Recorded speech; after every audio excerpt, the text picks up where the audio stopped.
Hi, and welcome back to Authentically ADHD. I am your host, Carmen. I'm a late diagnosed ADHDer, an early childhood special educator, and a certified life and performance coach. I created this podcast to help as many ADHDers as I could to learn about your specific ADHD. I know that when I was late diagnosed, I was sent out the door with meds and no help. We have to do a lot of this work on our own, but if we join together in community, we can live more authentically and with more joy in our lives. Are you ready? Let's get started. Hi, and welcome back to another episode of Authentically ADHD. I cannot wait for you to listen to this amazing interview that I have with my client, Robbie. He is an amazing, amazing person who has shown so much growth in the last 6 months. I can't wait for you to dive in to this conversation about identity, self-worth, work-life balance, burnout, all the things, all the things. I am just so excited. So stay tuned and let's get ready for a conversation between me and my client, Robert. Here we go.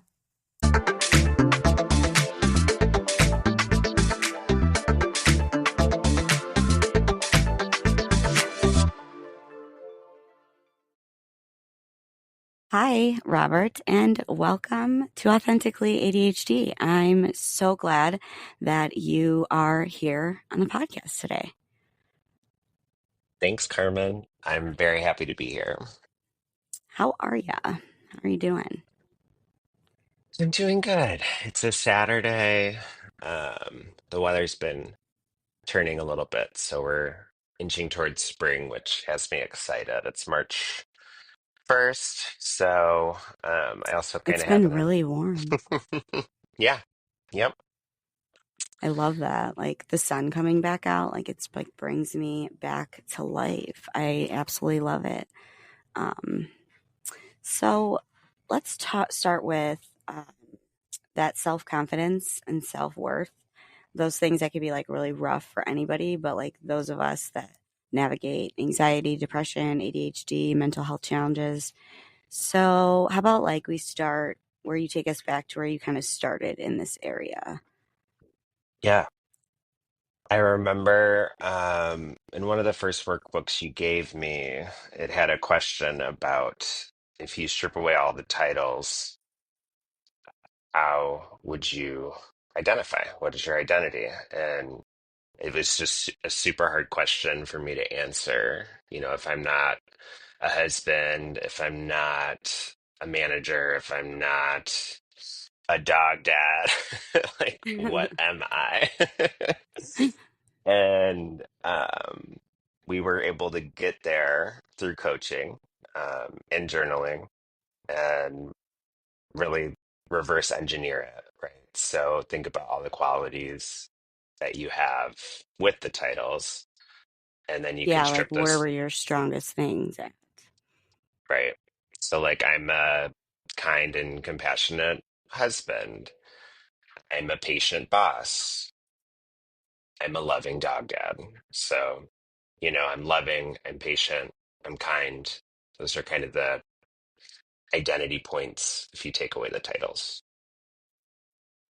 I absolutely love how you came away from that because I remember you bringing it up the first time and I was like, yeah, that work is like a little bit deeper. And you were like, yeah, I thought it would be like easier. Like a lot of people think that where they're like, yeah, I know my identity. Like I'm a teacher.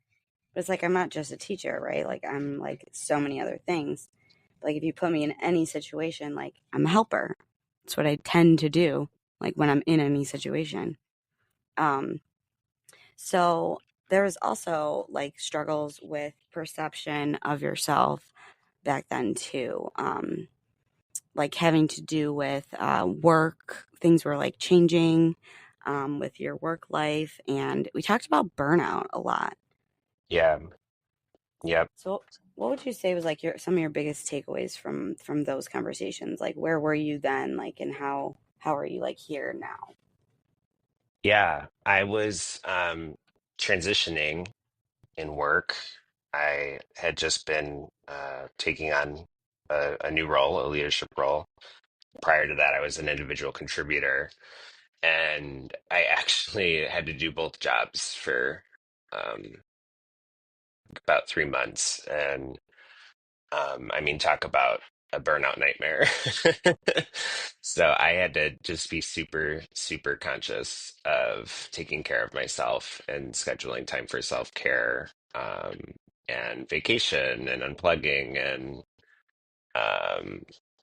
depending on capacity, could I afford more time to, exercise, move my body, or did I need to just like lay in bed for that day and drink a bunch of tea and feel warm and cozy? Just had to be hyper aware. And that's again too where journaling really, really helped me to do that. I think the more chaotic my life was, the more journaling helped me to regulate my emotions and stay present and focused and on track. So back then it was a daily struggle and it was really hard. Um, and now I'm I'm more in like a flow versus an ebb with my work life. I'm there and it still has its challenges, but I'm showing up every day and I'm present every day and I'm doing the kind of work that I want to do with the team, which is, developing them um, with work and personal, honestly. So I'll pause there. Yeah, I loved how you did that, how you took a lot of the things we were learning and that you were learning actually. I mean, we were both learning. I always learn when I coach too. But the fact that you went and then applied that at work to like really help you with that leadership role was so, so impressive to me. And this is why I feel like coaching is super beneficial, especially to those who have been to therapy, who have done some of the work, but who are kind of like at a plateau. I mean, would you say like that's kind of where you were? Like you were kind of at a plateau where you're like, I don't necessarily really feel like I need therapy right now, but I want to get better. Like, and this avenue was something, I mean, I remember you saying that you were interested in. Um, but I want to go back to the burnout really quick because I Yeah. want you to reenact the reaction that you had when I told you that there were 7 types of rest. Um, I mean, keep me honest. I don't know if I remember the reaction, but I That's so authentically ADHD. I can't. but I feel like I was like shocked and like excited all at the You same asked time. me, I And remember one part of it. You did ask me to repeat. You were like, "Did you just say 7?" And I was like, "Yeah." And you were like, "Okay, I think I thought you said 11, but even 7, oh my God." Like the way that you responded was like, 7. Like, did you say 7? I feel like I asked a million questions. Like I had to know about all of them. I had to figure out every category and how I could apply it. Just Well, and seemed that's usually what we super do. helpful. Yeah, yeah, yeah, yeah, We like definitely. jump all in. Like we find something new that we're like, oh my God, this could really help me. And then we like jump all the way in. Like I find myself doing that a lot, especially with like books I read or podcasts I listen to. Like I find myself going all the way in, like just researching the author, their podcast, like all the things that they believe in, all the things. It's insanity. So, can you talk about like how you have incorporated those different types of rest, like, sensory rest, how you learn about like spiritual rest and like learning about the cues of your body for like physical rest? Like, how is that helping you like now? Yeah, definitely. So, I think I'll start with physical, just because I think that's traditionally what people think about when they think about rest. You're And absolutely right. I think that's all I thought that rest was as well, before this. So, People are like, oh, sleep. Yeah, I do that. yep, sleep. Um, but there's also, like active physical rest. And same thing, I feel like you're better with the rest categories than I am. So keep me honest if I am not on the right rest for what I'm describing. But like, I think of like an active physical rest. It could be walking. I walk my dogs, and um, it doesn't feel like work. It's very much relaxing to me. Yoga as well is a really big one for that.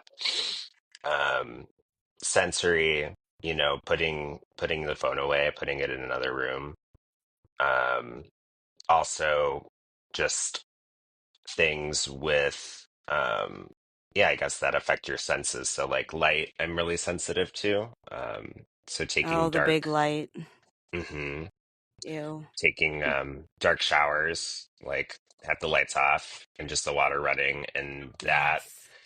does something to me, like mentally, emotionally, spiritually. It's like it just resonates, and it is such a good, warm, fuzzy feeling that I don't really get anywhere else. And it's so easy. You just turn the light off. Yeah, like it's like one change to like the same routine. It's like just turn the light off, but do the same thing. Yep. I think spiritual rest. I actually have this little box, and it says on it, "Give it to God." And inside, you open the box. It's just a little piece of like notebook paper and a pencil, and you just write in a prayer each day, and um, and you put it in the box, and it's with God. I love Um, that. yeah, mine almost always says to help me with something. So today's I'll read. It's help me enjoy the podcast. Forget that I'm being recorded. That's amazing. And that's the way to approach it too. Like this is a conversation that so many people will benefit from that, you just tell your brain we are not being recorded right now. Yeah, That leads 'cause it's right normal. into We're too just on a call. exactly, right? Like we're just on a call like we normally are. And then so like oh my gosh, I love the things that you described, but I have it written down here too. I do want to touch on the fact this is an ADHD podcast, and when you started with me, you were not under any impression that you had ADHD, correct? That's correct.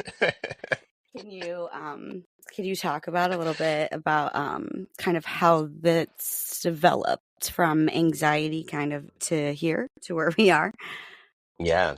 Yeah. So, anxiety, depression, insomnia, panic disorder. I think those were all of the mental health diagnosis that I had had up into, that point of meeting you.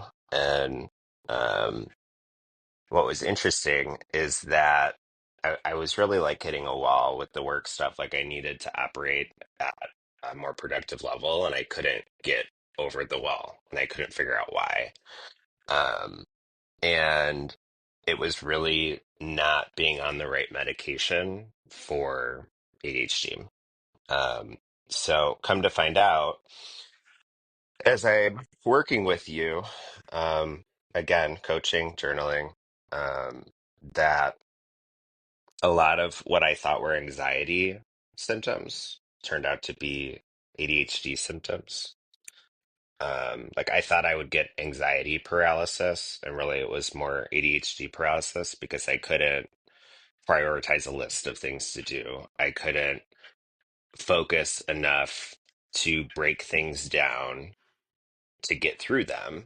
And then it was so overwhelming that I would just spiral and I would just give up, you know? I would freeze. So, um, And doctors, sorry to interrupt, doctors yeah. usually view that type of description if you don't say, like, I was overwhelmed by the tasks. Like, if you just say, like my to-do list overwhelmed me and then I shut down, like, or I had a panic attack or whatever, they automatically, without question, go right to anxiety because sometimes they're not getting that underneath of what caused. Like, yes, there's anxiety there, right? Like, there is a ton of anxiety with paralysis. It's just what caused that paralysis, right? It was looking at the list Hmm. and it wasn't, oh my God, there's so much on there that gives me anxiety. It was, I can't prioritize it. I don't know what to do first. There is Yep. so much, and I don't know what to do first, right? So I Yeah. love the way that you described that. So, Yeah. anyways, keep going. Yeah. So, as we kind of started figuring out that, this seems more like ADHD. At the time, I didn't feel the need to get like a formal diagnosis as long as I could still get, the medicine that I needed to function the way I needed to function. And I am very fortunate. I have a great general practitioner, and so I made an appointment and I talked him through everything. And um, he did what a good general protection practitioner does, which is he told me if I wanted the diagnosis and if I wanted medication like stimulants, I would need to go through a psychiatrist. Um, However, he was able to offer me an option that was not a stimulant. It was an SNRI, venlafaxine, and it's often used to help people manage their ADHD symptoms. So I said, great, let's try that. And night and day, night and day. I have never Right. functioned so well in my life, and it's just like the focus is there, and it's not even work. It's not even just the work stuff. It's like the personal stuff. It's the chores. It's the getting the house clean. It's caring for the animals, caring for myself, like my appointments, my health. Everything has just elevated since I changed one medication. Let's get into that last part that you talked about because I love how you said it's not just work. Because most of the time, like me, or like a lot of people's stories, it happens first with work, where people are like, oh my gosh, I can't handle all this work. I need to go get checked out type Yeah, of thing. But it's also about like improving your quality of life. Pills don't teach skills. So yeah. the medication change was great, but then there was all these strategies that you use too to improve that quality of life. So talk a little bit more about that because that is something I really want to hone in on. Yeah, so the strategies, I think, like to dive into the journaling a little bit more because I know I've said it a few times, but Yeah, really explain it to my listeners yeah, because they roll their eyes when I talk about journaling. yep, yep. So I've actually got mine out. I'm looking at it. I love it. So planning really, really helps me. Like I need to plan things out. I gotta go back to that saying, if you fail to plan, you plan to fail. So And I let me plan out just my interject and ask you a yeah. question. Do you like planning?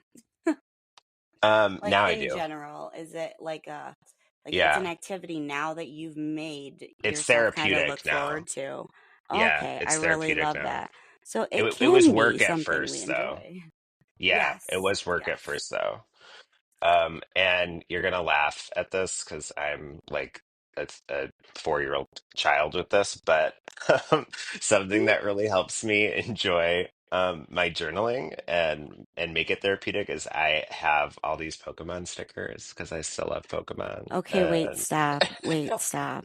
I don't have Pokemon stickers. Mine are flowery, but I literally ordered them. Like they're like journal stickers. They have words on them and decorative, like little, like to do, like don't forget, and like dates, and like there's a bunch of them. It's like so many, but no yeah, stickers.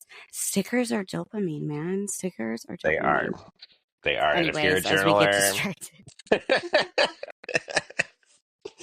so yes, I plan out my week. I've got three like daily focus that I try to do. So like this coming week, I've actually already done the planning for. So like my focuses are yoga, training my new dog Yoshi, and helping a coworker at work.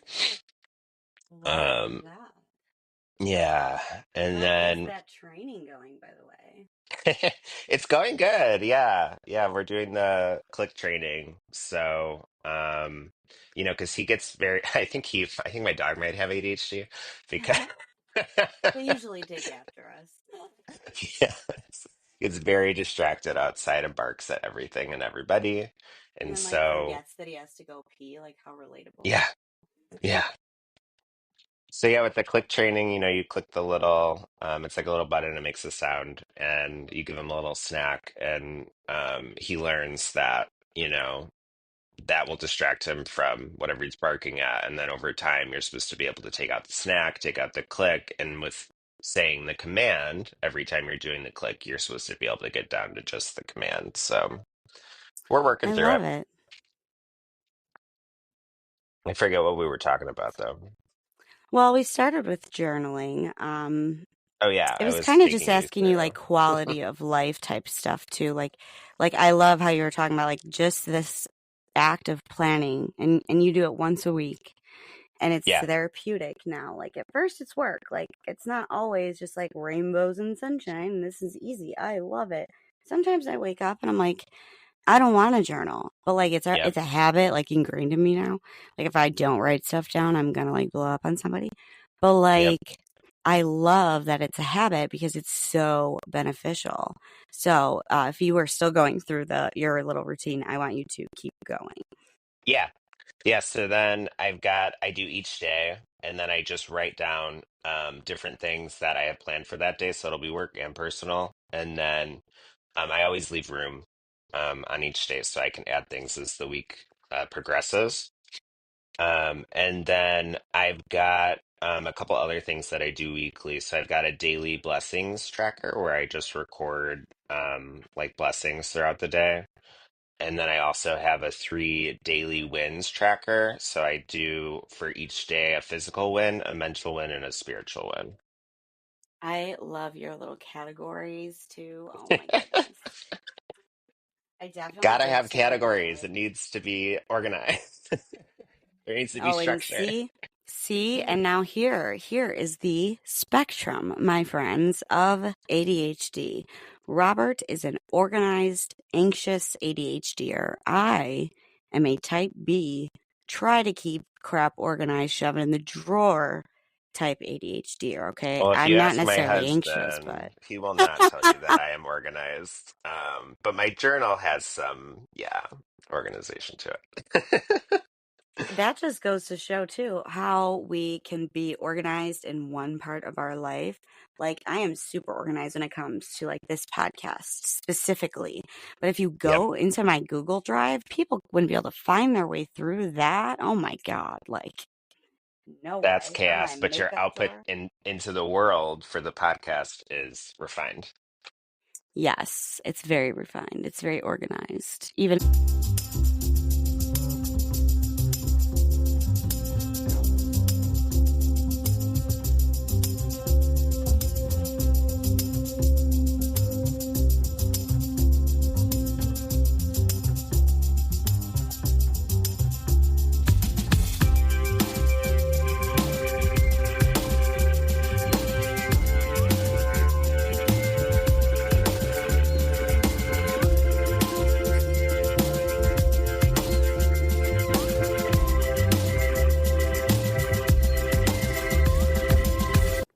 hey there. If you're looking for a game changer in managing your ADHD, let me tell you about something that's made a huge impact on my life. Focused, the adult ADHD group coaching program by Kristen Carter. This isn't just another program, it's a community, it's a roadmap, it's a lifeline for adults with ADHD who want to thrive. Inside of Focus, you'll find weekly coaching calls with Kristen packed with actionable insights, a supportive community of adults who get it. They get what it's like to live with ADHD. You'll get tools and strategies that actually work for our brains. No fluff, just real results. I've been a part of Focused for over a year, and let me tell you, it's where I've learned so much of what I share with you on Authentically ADHD. It's been a game changer for me, and I think it could be for you too. And here's the best part. If you use my link to join, we both save money. It's a win-win. So if you've been looking for the right ADHD support, this is your sign to check it out. Head to the link in my show notes to learn more and sign up. Let's thrive together with tools and support that we need to succeed. Are you also loving what we're doing on Authentically ADHD but want to take your experience to the next level? Well, I have got something for you. Introducing the Authentically ADHD Patreon, your VIP pass to the ultimate ADHD support hub. As a Patreon member, you'll unlock exclusive perks like early access to every single episode, hear it before anyone else does, a treasure trove of resources that I've made, tools, guides, and worksheets to help you thrive in everyday aspects of life, direct coaching opportunities with me designed to help you harness your ADHD powers, and the cherry on top, an incredible community of like-minded individuals who just get it. You're not alone on this journey, and together we can be unstoppable. By joining Patreon, you're not just supporting the podcast, you're fueling a movement. Together, we're breaking stigmas, embracing authenticity, and creating a world where ADHD is seen as a strength and not just a struggle. So what are you waiting for? Head over to patreon.com/authenticallyadhd and join the family today. Let's keep growing, thriving, and showing up authentically together. Hope to see you over there. Back to the show.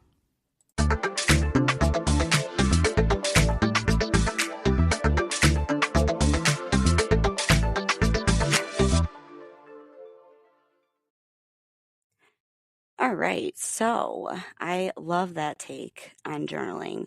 And something that I know that we both struggled with when we first started coaching, which was like about 6 months ago. So what did that look like for you early on and then up to here, kind of like within that journaling and all the things like the strategies that you were using? Look like for me, I don't know if I understood the question. Like, because you're talking about how you do that planning, right, for Yep, personal and for work. So how do you yep. like kind of keep that balance? Oh, yes, yes. So, um, it's funny because it's evolved over time. Initially, I do feel like I was leaning more towards the work than the life in the balance. Which the funny part there too is if you think about it, why is the word work first? My You God, I've know? never thought about that before. hmm Why isn't it Why life isn't it work life work balance? balance? Yep. Jinx. Oh my gosh, you owe me a Coke. I loved saying that in the 90s. Oh my God, can we go back? Anyways, don't get distracted. But yes, like it's so hard. And I know my listeners are relating to you right now. So if you tell them about kind of like that evolution, that what that kind Yep. of looked like. Yep. Because I was working on the weekend a lot. I was working late nights a lot. And something that I realized that was such an easy switch was that I didn't have to plan out my week and my work calendar on Saturdays like I was, or on Sundays like I was. I was like, why am I not just doing this on Fridays while I'm at work? Because it's for work. And so what I did to accommodate that was I moved meetings that I had every Friday throughout the week. So some went to Wednesday, some went to Thursday, and it opened up my Friday to give me the space to plan through journaling. And that gave me my evening, it gave me my weekend back, and gave me more of a work-life balance. Life work balance. Which I absolutely love because it's something that I learned teaching is that there is a specific environment that I need to be in to do data or to like write my lesson plan or to do my podcast. Like there's different tools that I need in different places to refer to. And if you're writing a plan for work, like, and you have a lot of your resources like calendars and other things at work, then the best environment to plan would probably Is be, that and I work? sound repetitive here, is at Yeah, work. Yeah. yeah. And I love that you did that. And then it was going really well. It was doing awesome. And then do you want to tell that funny story about what happened with the Fridays, like, I don't know, a week or two Oh ago? yeah, yeah. And that's why, it's you're never going to get to a place where everything is just perfect and smooth. Like it's constant work. You're always having to Yes. readjust and reevaluate. Happiness is So, not a destination. This is life's mhm, work, but we can improve our quality of life, even though we aren't meeting a destination. But you can't graduate life. correct. Yeah. So with Fridays being wide open, all these different meetings were changing and, out of my control. But it made me have to change my meetings. And I kept moving things back to Friday because Friday was available. It is wide open. It was wide open. And yeah, about 2 weeks ago, I had a Friday where I was literally in back-to-back meetings from 9 a.m. to 4 p.m. And on our coaching session, I remember, I think you had literally said to me, "So, what are you going to do about that?" Yes, because I was like, okay, so like you made these Fridays all the way open, and now we're at a point where you have like pushed and pushed and pushed, and now Friday's full again. So we have to fix it because otherwise you're going to lose your weekends and your evenings. Yep. Yep. So, again, yeah, was able to address that and change some meetings around. And I'm just hoping and praying now, we're in March of 2025. So please let these standing meetings be what they're going to be for the year. Hopefully I'm good, but we'll see as it comes. Well, and the key to that too is that you're self aware about it. So when scheduling now, you can kind of note down and be more aware of, okay, how many did I push to Friday? Like you could still push them to Friday, but like not all of them. Like we're not going to push them Right. all right to Friday. So Yep. I love that take on it as well. That you have about just making sure that that Friday has time for you to be able to do what you need to do in order to be, the best boss that next week. And like keeping that personal life personal and trying to keep that work and life separate. Um, so now we did talk a little bit about work. So I want to talk about personal life now, like digging into that good stuff, Yeah. social stigma, vulnerability, relationships. Yep. Um, Relationships are a cornerstone of our lives. Like you and I met in high school Yep. and we were great friends. We never had like a fallout. We both had undiagnosed ADHD and kind of just like forgot about the other one, like friendships kind of just go by the wayside. And it just, that's one of the things I think we deal with as people who are neurodiverse on Yeah. this spectrum of life. And then, I feel like it was so meant to be that we came We came together back again. together. Yeah. Um, but I do have in big letters here about people pleasing because I do remember in the Hmm. beginning of the call, in the beginning of the calls, in the beginning of our sessions, you were a very big, and not just like at work, but like in all your relationships, like towards Yes. your husband, towards your mom, like all the things. So, like, Yes.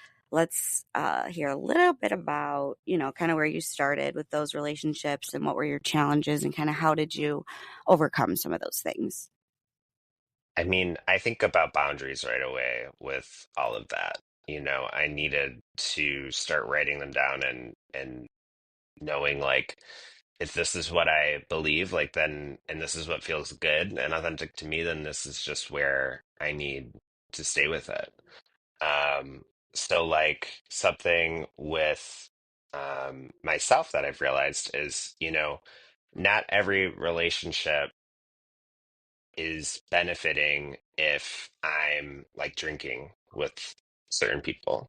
Um, some people, we're on the same page. We're trying to have fun, and we can have a good time with it.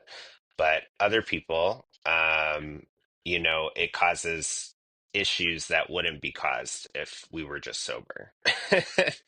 So I actually have a boundary with some people now that I just don't drink with them because I've realized it's not healthy for our working relationship. So um that's one. Um, Let's And I see. love that one. And if you want to clarify for the audience, you didn't like start doing sober life, you just started being more cognizant of your alcohol intake. Correct. Yeah. I love that. Yep. Yep. And now I'm actually at the point where I'm only drinking if I don't work the next day, because I've also realized that's another boundary I have for myself, that I don't show up the way that I want to show up to work if I'm had drank the night before. But sorry, we're supposed to be talking about personal. So Well, this is personal. This is yeah. personal because it's something that um like okay, I just want to like hit on a statistic right here that there are, if you're not diagnosed and treated by age 12, there's studies out there that you are then 3 times to 4 times as likely when you have ADHD to develop some type of addiction or reliant behavior on a substance to help you feel better, because we're not taught emotional regulation or any of those tools, self regulation, self awareness, to be able to cope with them. So we lean towards the things that media tells us helps. Here, drink this. Here, smoke that. It'll make you feel better. So we tend to lean towards that. And then sometimes we get stuck. Yep. But the fact that you kind of pulled yourself out of there and you were like, hey, like, because alcohol really does affect the ADHD brain, especially when you are kind of in it. I mean, actually, it really affects all the types in all different ways, but because it's not great for our brains, it obviously, yeah, it doesn't make us feel great the next day. I personally have like an allergy to it, so it doesn't make me feel good like almost any of the time. Like I Yeah. socially maybe have a drink once every couple months because I don't really like it. But I do socially drink, but I don't really. I think I went the whole month of January without drinking. I didn't even realize it. So, but anyways, so that improved some of your relationships. And I love that you are including this within your boundaries, because that's a boundary in itself. Yep.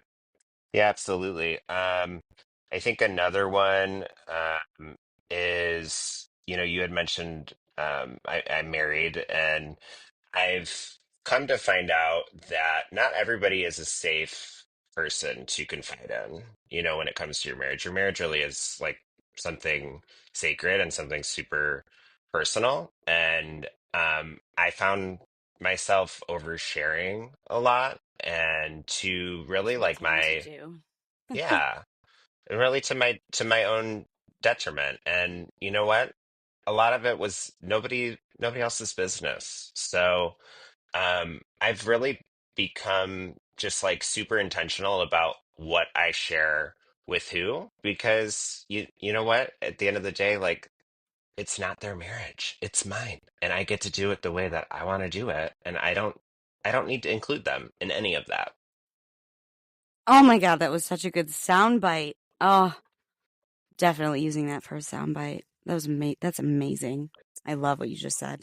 I don't even know Anyways, what a soundbite is, but it it's like a sound grab. Like it's a good thing to get people hooked in to come listen to mm, us talk because of what perfect. you just said.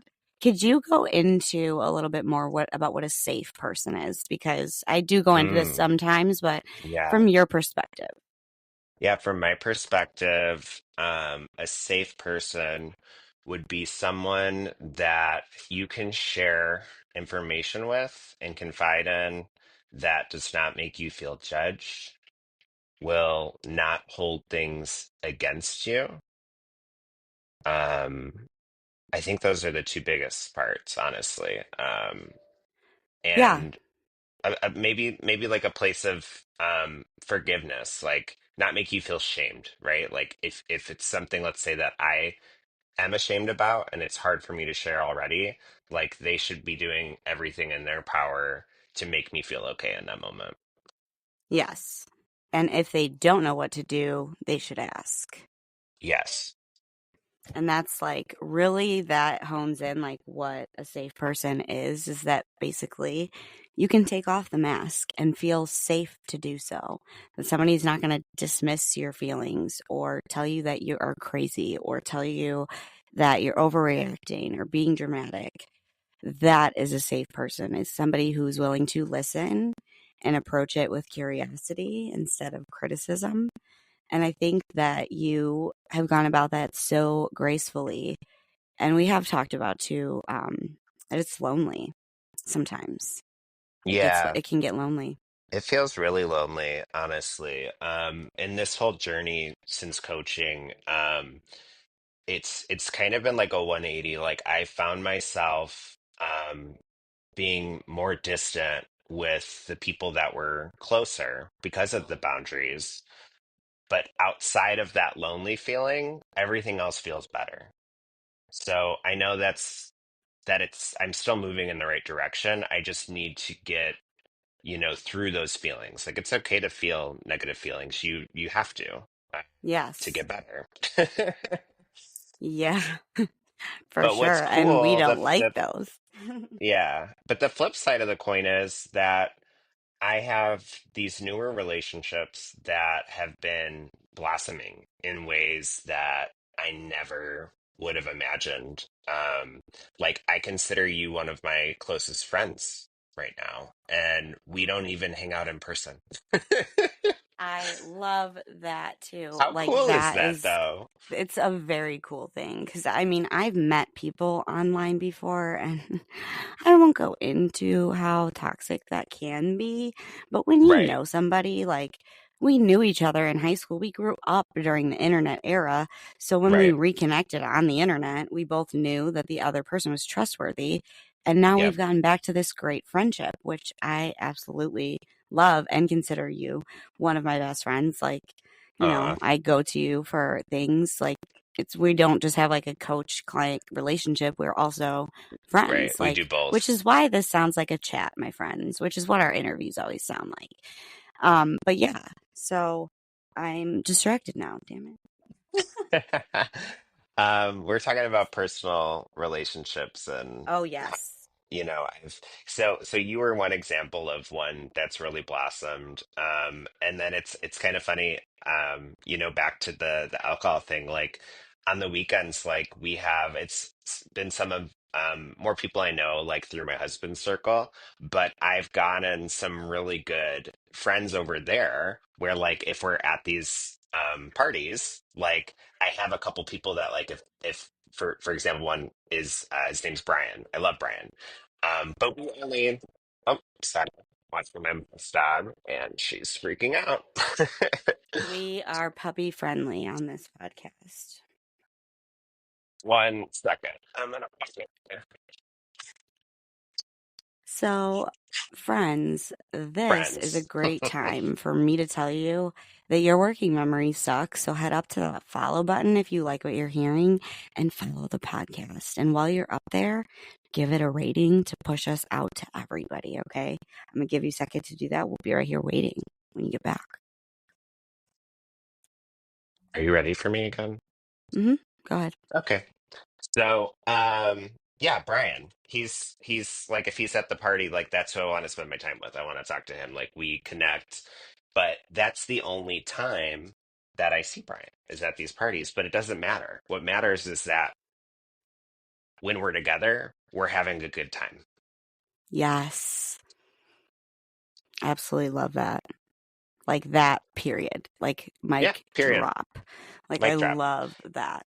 And that's a kind of relationship like that was not like one that I ever had with anybody before. It wasn't my traditional like best friendship. And same thing with you. Like I've never had someone that like I didn't hang out with in person that I considered a best friend. So it's just kind of challenging like the definition of what friendship is and what it can be and what it can look like. And I'm realizing that the more I grow up, the more non-traditional like definitions feel better for me in friendship.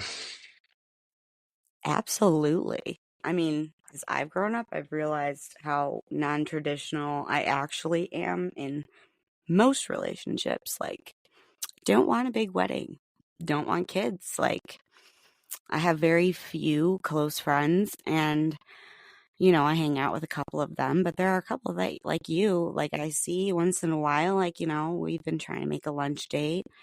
We will, it'll We happen, will things at like some that. point. But like relationships are so nuanced nowadays, especially with social media. Like, oh my God. Like the kids nowadays would not be able to handle MySpace. Okay. They would cry about top eights. Are you kidding? We'd have suicides about them, I swear. Now I'm going to put a trigger Yep. warning on this. But, anyways, so Anyways, as we kind of come to a wrap up here, what is there anything else that like I have left out or anything that you really want to touch on about coaching, anxiety, ADHD, anything? yeah. So let me look. I had a page that I had wrote down. Uh, So we covered a lot of ground today, honestly.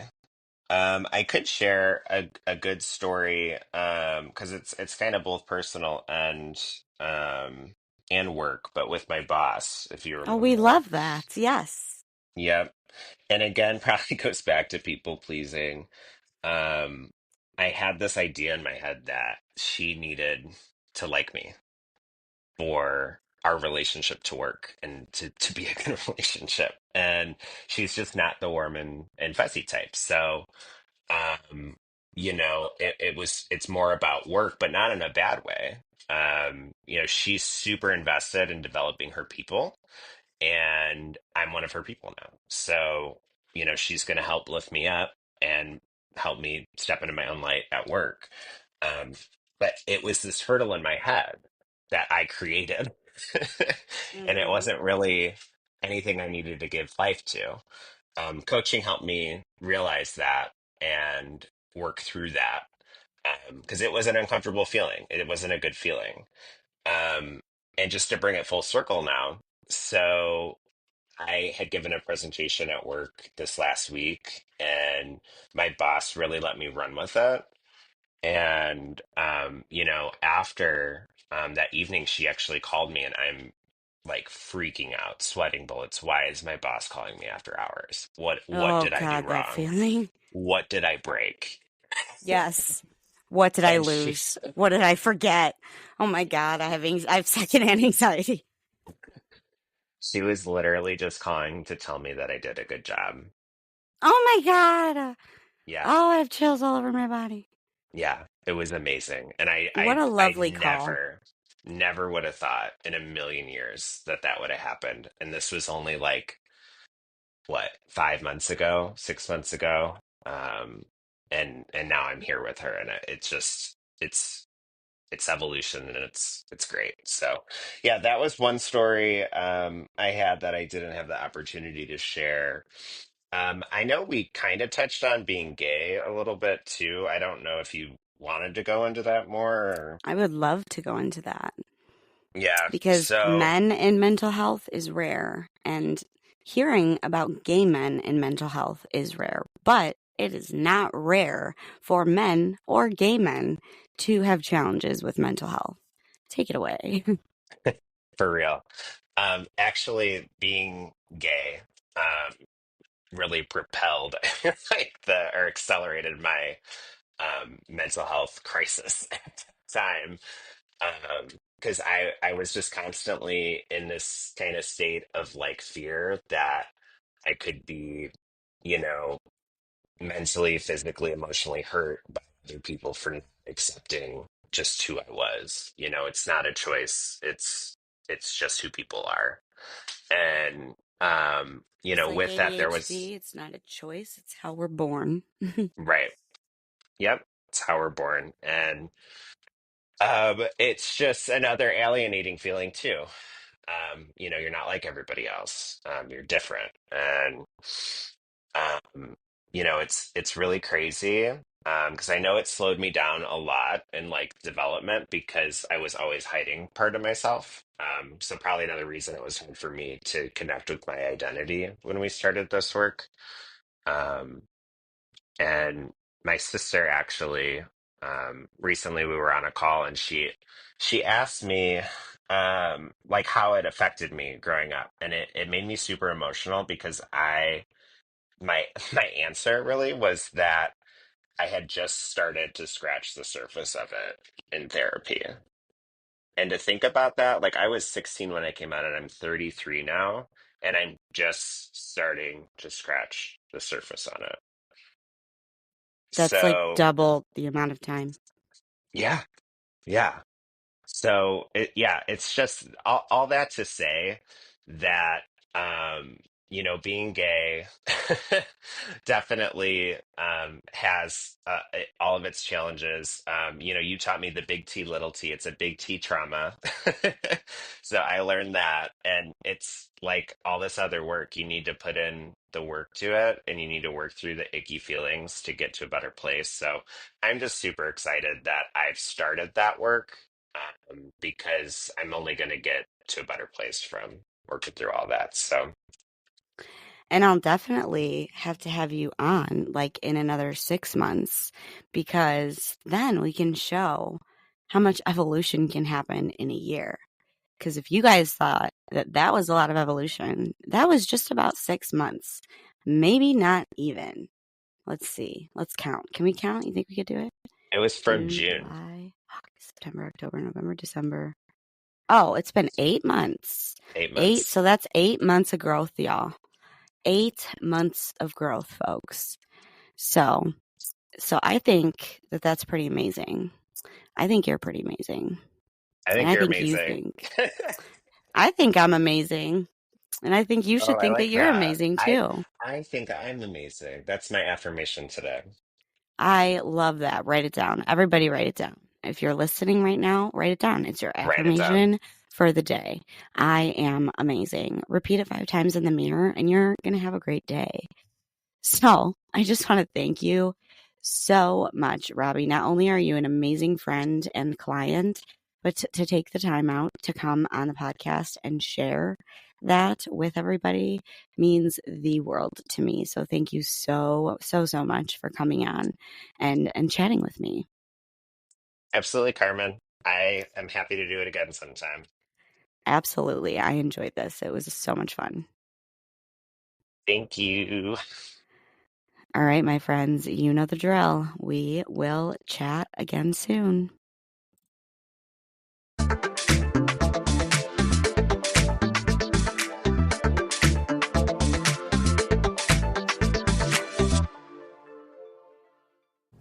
Hey, my friend, I really hope that you enjoyed that conversation between Ravi and I hope that it helped you.